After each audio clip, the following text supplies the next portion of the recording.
passamos de todos os limites mesmo, todos os limites. Nós estamos de cócoras para essas decisões arbitrárias.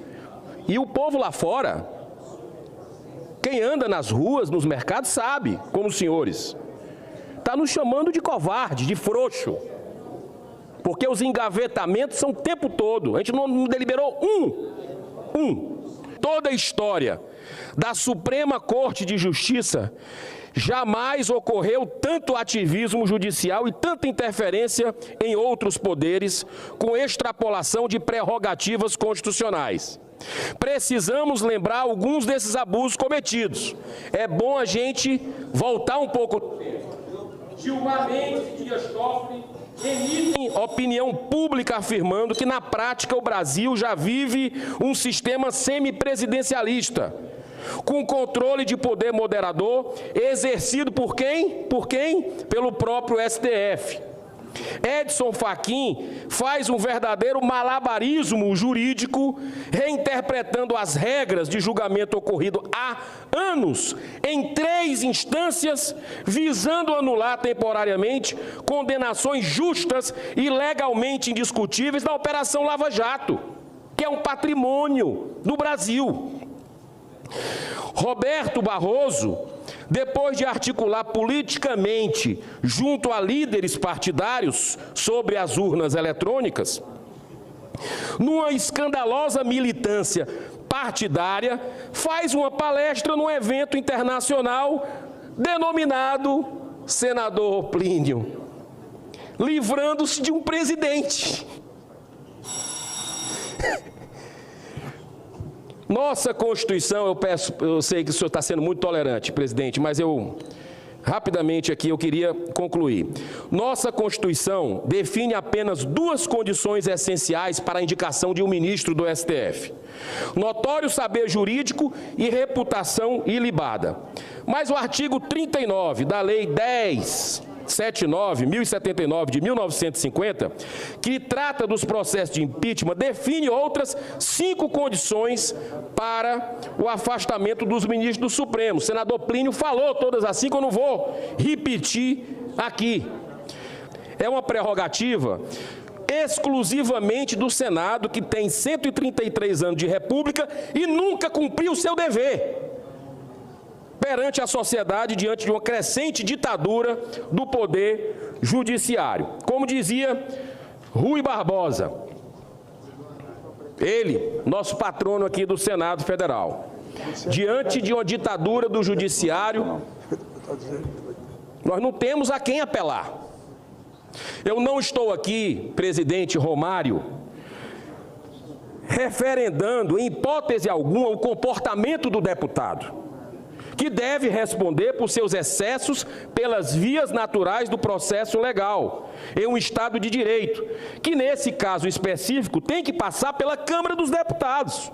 Mas em função da gravidade dos últimos acontecimentos, que apresenta contornos de perseguição pessoal, estou apresentando um requerimento para que seja realizado no plenário do Senado Federal uma sessão de debates temáticos com a presença do ministro, a título de convite respeitoso, para as devidas explicações a respeito dos inquéritos em curso, documento para o qual eu peço o apoio de todos os colegas. Então eu reitero que o devido processo legal e o regular sistema acusatório devem ser observados, assim como a preservação do Estado de Direito, para que promovamos efetivamente a cultura da paz, em um momento tão delicado da nação brasileira, onde falta diálogo, respeito, tolerância na sociedade, o que se agrava ainda mais em sendo um ano eleitoral. Portanto, senhor presidente,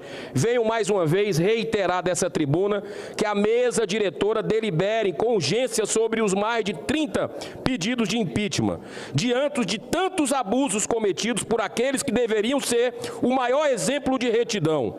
Apelo para a altivez dos meus pares, para que a história não nos cobre por termos deixado o Senado submetido a uma omissão subserviente que fere frontalmente o equilíbrio dos poderes que sustentam a democracia. Sobre o que nós temos visto no Supremo Tribunal Federal. Até quando é a pergunta? Até quando nós vamos ficar de joelhos para esse outro poder da República? O Brasil está estarrecido com o que está acontecendo. Nós não podemos ficar mais omissos com relação a isso. Eu fui hoje visitar, senador Carlos Viana, o deputado Daniel Silveira, lá na Câmara dos Deputados. Passou a noite aí. Dormiu o presidente Romário aqui, no plenário. E eu, acompanhando pela mídia aquilo tudo, eu não acreditei. Ele é do vosso estado, Rio de Janeiro, e foi determinado que ele tem que colocar uma tornozeleira eletrônica para vir de Petrópolis, onde a gente esteve há 15 dias atrás visitando a tragédia, para Brasília, e nada mais. Quer dizer, ele não pode circular nem pelo Rio de Janeiro. Ele não pode circular pelo Brasil. Gente, isso é uma arbitrariedade sem tamanho. A gente pode discordar do que ele pensa, do que ele fala, acha que ele errou, que ele extrapolou os seus limites, mas tem todo um processo, devido processo legal para se cumprir. Não é dessa forma, do jeito que a gente quer. O Estado democrático de direito está sob ataque. Só não vê quem não quer. Qual vai ser o próximo passo? Qual vai ser? Eu não quero nem imaginar qual é o próximo passo. Porque se um deputado eleito pelo povo do Rio de Janeiro, que defende causa, eu até discordo do senador Carlos Viana de algumas causas dele. Uma delas a gente já conversou sobre arma, sobre flexibilização de porte. Mas se ele não pode exercer o seu mandato, indo para o estado que ele quiser, porque essa pauta não é nacional, como outras pautas são nacionais, ele não pode visitar estado para participar de congresso, para participar de seminário, senador Plínio. Isso é brincadeira, o que está acontecendo. O Supremo Tribunal Federal é fundamental para a democracia, é um pilar da nossa democracia, mas por omissão nossa, por uma prerrogativa que a gente foge dela, que é analisar pedidos de impeachment e a CPI, a famosa CPI da Lava Toga, a gente fica nesse joguinho, observando abusos por cima de abusos. E lamentar o que está acontecendo nesse momento com um parlamentar no pleno exercício do cargo na Câmara dos Deputados. Essa situação do deputado Daniel Silveira é algo, senhor presidente, que nos constrange como parlamento. Eu não quero aqui entrar no mérito do comportamento, das falas feitas pelo parlamentar, mas eu quero chamar a atenção para a Constituição Federal, que deve nos orientar a todos. Ela nos vincula a todos, vincula o parlamento, vincula o executivo e vincula também o judiciário. Ninguém está acima da Constituição Federal. O artigo 53 da Constituição, senhor presidente, é de interpretação simples, é de hermenêutica simples, não exige muita interpretação. Deputados e senadores são invioláveis, civil e penalmente, por quaisquer de suas opiniões, palavras e votos. Não pode ser diferente com o deputado Daniel Silveira ou qualquer outro parlamentar no exercício do mandato. O Supremo Tribunal Federal, a ele cabe tão somente, como cabe a todos nós, respeitar a Constituição Federal. Então, eu queria fazer um registro aqui. Eu penso que nós estamos em um momento onde os extremos têm sido desafiados. Hoje é com um deputado federal, amanhã pode ser com um senador.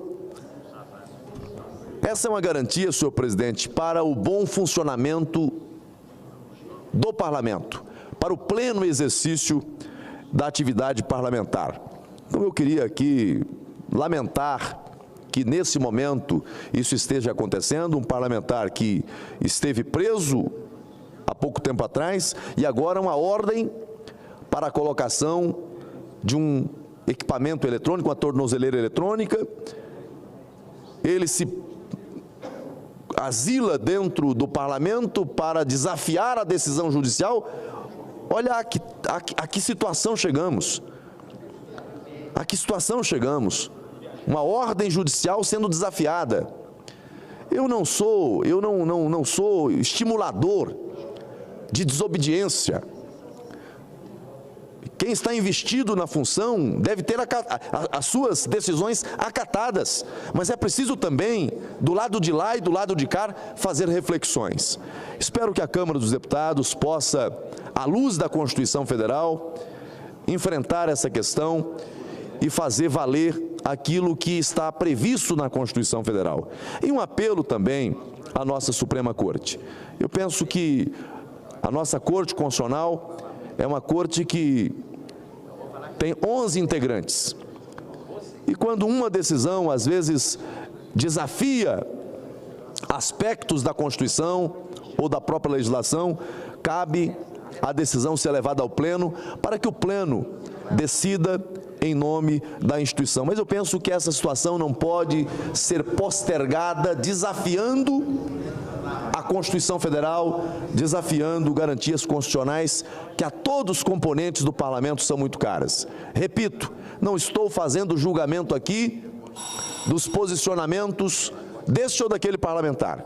Estou apenas ressaltando que esta é uma garantia extremamente importante para o bom funcionamento do Parlamento Federal e cabe aqui uma reflexão à Câmara, a esse Senado, bem como ao Supremo Tribunal Federal, quanto aos limites de decisões que desafiam a própria letra da Constituição Federal.